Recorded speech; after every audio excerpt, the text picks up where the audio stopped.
हाँ सर बताइए, इतना अर्जेंटली कॉल करके क्यों बुलाया आपने? देखिए, आपका लड़का स्कूल में सबको बहुत परेशान करता है। अब परेशान तो ये हमें घर पे भी करता है। हमने कभी आपको कॉल करके बुलाया क्या? अरे हम तो स्कूल इसलिए भेजते हैं कि भाई कुछ देर आप झेल लो, कुछ देर हम झेल लेंगे, ऐसे मिल बांट के जिंदगी कट जाएगी। और आपके तो फिर भी 6-7 घंटे झेलना है, बाकी 18 घंटे तो हमारी छाती पे मूंग धलता है, उसका क्या? और आपको तो ऊपर से इसके लिए फीस मिल रही है। हमारा देखो ना, हमें तो उल्टे रुपए खर्च करना पड़ रहा है इसको पालने के लिए। अब आप खुद ही बताओ किसका दुख ज्यादा हुआ, हमारा या आपका? ऊपर से आप ऐसे कॉल कर करके हमको बुलाओगे तो कैसे काम चलेगा भाई? अरे लेकिन लड़का तो आप ही का है। ये यही तो दुख है कि लड़का हमारा है। अरे मैं तो चाहता हूँ कोई से गोद ले ले, पर मैं क्या करूँ? यदि मैं खुद ही, ये मेरी सगी औलाद नहीं होता तो मैं खुद गोद नहीं लेता इसको। तो मैं कैसे उम्मीद कर लूँ कि कोई भला आदमी, समझदार आदमी से गोद भी लेगा? मेरे को आपकी समझदारी पर डाउट हो रहा है। आप गोद लोगे से? क्या बात कर रहे हैं आप? बेटा गोद होगे? अरे अरे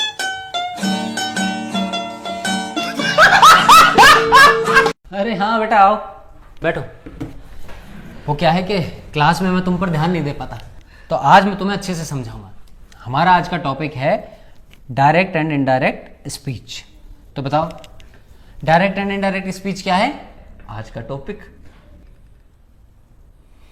स्टैंड अप। टीचर से मजाक कर रहे हो? टाइम पास के लिए बुलाया मैंने तुम्हें।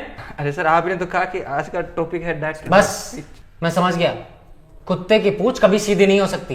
अरे सर यही तो दिक्कत है हमारे समाज की। क्या? यही कि पूछ तो कुतिया की भी सीधी नहीं होती, फिर कुत्ते को बदनाम क्यों करते हैं हम? बस बेटा, तुम एक काम करो, तुम जाओ। ये कहावत बनाने वाले ने ही गलती कर दी। कोई बात नहीं, आदमी गलती करके ही सीखता है। सिर्फ आदमी सीखता है सर, औरत नहीं। पहली बात तो ये बेटा कि औरत ने आज तक अपनी गलती मानी ही नहीं है, और दूसरी बात ये कि ये कहावत मैंने नहीं बनाई है, तो इसलिए फालतू के सवाल मुझसे मत करो, समझे तुम? अब जाओ तुम यहाँ से और जाकर अपने कैरियर पर फोकस करो। सर मैं क्यों करूँ कैरियर पे फोकस? कैरियर भी तो मुझ पे फोकस कर सकता है ना। सही बात है बेटा, सही बात है। मैं एक काम करता हूँ, मैं जाकर कैरियर से पूछता हूँ कि वो निखिल के ऊपर फोकस क्यों नहीं कर रहा है ना? तब तक तुम जाकर अभी अपनी पढ़ाई करो। अभी नहीं सर, कल से पढ़ लूंगा ना मैं। बेटा, काल करे सो आज कर, आज करे सो अब। फिर वही लॉजिकल बात सर, अब कल जो मुझे टट्टी करनी वो आज ही कैसे कर लूंगा मैं? आइए, ये आप ही का कजिन है जी। आप इसकी पढ़ने में हेल्प करते हैं? हाँ हाँ और आप इसे पढ़ने के लिए फोन भी देते हैं? हाँ, मतलब आजकल बच्चे यूट्यूब से पढ़ते हैं, ऑनलाइन पढ़ते हैं, तो हेल्प कर देते हैं। बट तो आपको देखना चाहिए कि आपके एफर्ट्स कितने काम आ रहे हैं। ये देखिए। Thank you sir, thank you. निम्नलिखित मुहावरे और लोकोक्तियों का अर्थ लिखिए। ओके। दूध का दूध और पानी का पानी। स्क्रीनशॉट की। Sorry sir. आगे पढ़िए आप। हाँ, आंख भर कर देखना, अपनी स्टोरी बार बार देखना। ये सॉरी सर, मैं समझ गया सर। अरे अभी तो आप आगे पढ़िए, और पढ़िए आप। हाँ, सांप भी मर जाए और लाठी भी ना टूटे। नोटिफिकेशन देखकर लेट रिप्लाई। दिन रात एक करना, इंस्टा पर रील्स देखना, अपने ही मुंह मियां मिट्ठू बनना, खुद के ही दूसरे अकाउंट से खुद की फोटो लाइक करना, दो अकाउंट। ईद का चांद होना, रिचार्ज खत्म हो जाने के बाद ऑफलाइन हो जाना, ऊंट के मुंह में जीरा, क्रिंज वीडियो पर भी मिलियन लाइक्स आना, नाच ना जाने आंगन टेढ़ा, लिपसिंग वीडियो तक में भी खराब एक्टिंग, घर का ना घाट का, I love you as a friend. Sorry sir. नहीं नहीं, आप इसे YouTube से पढ़ाइए।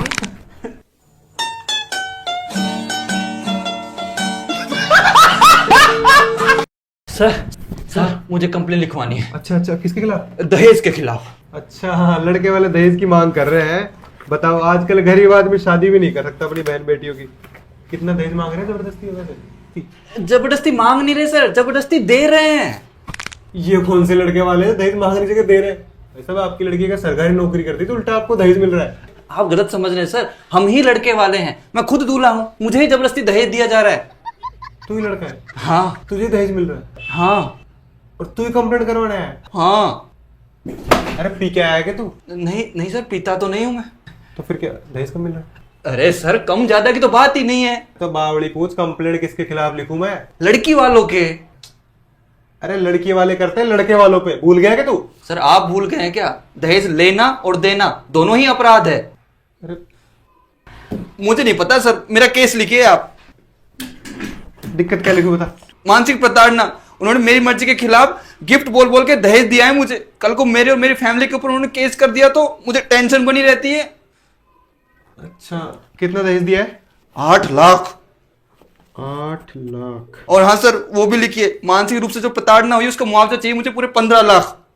भूस के ढेरी में राई का गाना, रंग बिरंगा बैल सयाना। मानसिक रूप से प्रताड़ित हुआ हूं सर मैं। बच्चे का दिमाग इतने असामान्य अद्भुत रूप से काम करता है। तारीफ कर रहे हैं तो जरूर कुछ ना कुछ बात है। क्या कह रहे हैं सर, क्या बात है बताओ। तो कुछ नहीं, वो डांस वाली मैम ने डांस के लिए लड़कियों को सेलेक्ट कर लिया, फिर जब मैं गया तो बोलती है नो मोर। बस क्या सर, आपके लड़के ने फटाक से बोला है कि वाह मैडम जी, आप तो सिर्फ मोरनियों को डांस सिखाती हो। मैं कह रहा हूं तो कह रही हूँ नो मोर नो मोर।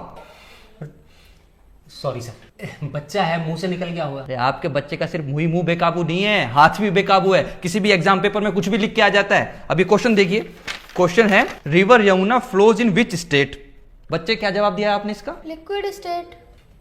सर वैसे अगर देखा जाए तो एक तरीके से सही भी है। अरे क्या सही है सर, आपके बच्चे को यही नहीं पता है कि पेपर साइंस का है कि सोशल साइंस का है? और साइंस के पेपर में तो और भी अच्छे आंसर्स दिए हैं, आपकी तबीयत खुश हो जाएगी।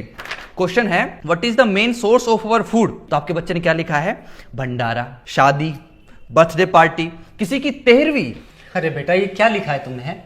अरे भंडारे तक तो समझ में आता है, लेकिन 13वीं। सर ये क्या? सॉरी सर, लेकिन मैं ये कह रहा हूँ सर, आप ये देखिए इसकी इंग्लिश कितनी अच्छी है। मैं तो इसी बात का ताज्जुब कर रहा हूँ कि इसे इंग्लिश के सारे क्वेश्चन समझ में आते हैं। हाँ, इंग्लिश का पेपर भी है मेरे पास।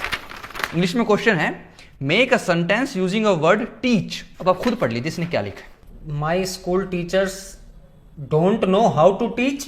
बेटा ऐसे कौन लिखता है? इसने लिखा है सर, और लिख दिया है we don't know how to teach. तो प्रिंसिपल सर से जाके इसकी टीसी कटवा लीजिए। अरे sir sir sir sorry sir, हरामखोर, इतना सच कौन लिखता है?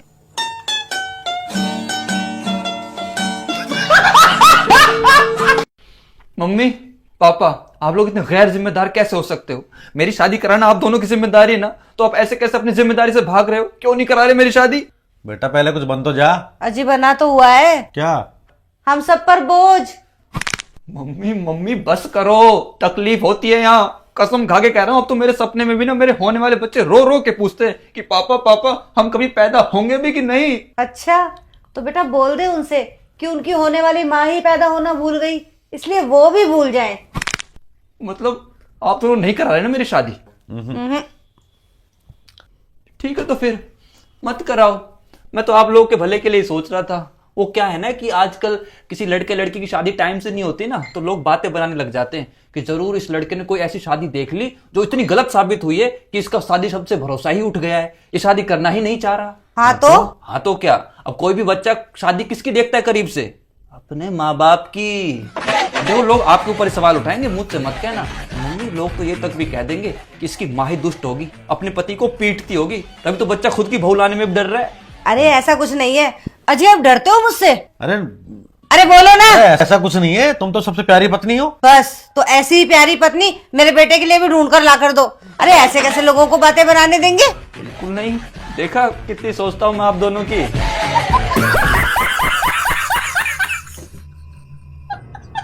देखो ना पापा, आपके होने वाले दामाद जी मेरी बात ही नहीं मान रहे। बस इतनी सी बात, शादी हो जाने दे बेटा, सब मानेगा। वही तो, शादी तो अच्छे से नहीं कर रहे, कह रहे हैं कोई बड़ा सेलिब्रेशन नहीं होगा। क्या? अरे दामाद जी कैसी बातें कर रहे हैं? मेरी बेटी की शादी है और शादी जीवन में एक बार ही होती है। तो इसमें कौन सी बड़ी बात है ससुर जी? हर बाप की बेटे की शादी जीवन में एक बार ही होती है। कौन बाप बार बार कराना चाहता है? मैं तो कह रहा हूँ क्या ये 1 लाख का लहंगा खरीदने की कहाँ जरूरत है? पूरी जिंदगी वो 1 लाख का लहंगा लटका थोड़ी घूमेगी। और क्या फायदा है पूरी रिश्तेदारी को यहाँ बुलाने का, जबकि उनको हम पसंद नहीं, हमको वो पसंद नहीं। अरे रिश्तेदारों को ही ना बुलाए, कैसी बातें कर रहे हो दामाद जी? अरे खुशी का मौका है और खुशियां तो बांटने से बढ़ती हैं। और संपत्ति बांटने से घटती है। मुझे तो कंसेप्ट ही समझ में नहीं आता कि भाई साहब हमें खुद की शादी में पूरे जीवन भर की संपत्ति खर्च करके 400 लोगों को खुश करना है, चाहे खुद शादी के बाद हमें दुखी होना पड़े। मैं तो यूं कह रहा हूं कि 10 लोग आपके 10 लोग हमारे घर घर में शादी निपटा देते हैं, ना कोई कलेश ना कोई टेंशन। जो रुपया बचेगा उससे मस्त हम दोनों अपनी नई लाइफ शुरू करेंगे ना। ज्यादा रुपया बचेगा तो कुछ प्रॉपर्टी खरीद लेंगे, फ्यूचर के लिए भी बढ़िया है। अरे वाह दामाद जी, ये फ्यूचर के लिए तो बिल्कुल सही है। पापा क्या आप भी इन्हीं की साइड ले रहे हो? आप तो कुछ कहो। अब ये इतनी जिद कर रही है तो लो बताओ, इतना समझाने के बाद भी लगता है ससुर जी कुछ ज्यादा रुपये आपके पास। एक काम कर, मुझे ना अब एक फॉर्च्यूनर चाहिए गिफ्ट में। अरे नहीं, 200 गज का प्लॉट भी चाहिए मुझे। अरे नहीं, 10 लाख तो अभी के भी चाहिए नगद। अरे नहीं नहीं बेटा, ये तो पागल है, इसकी बातों का क्या है, हैं? शादी बिल्कुल वैसे ही करेंगे जैसे तुम कह रहे हो, है ना? मैं तो पहले ही कह रहा था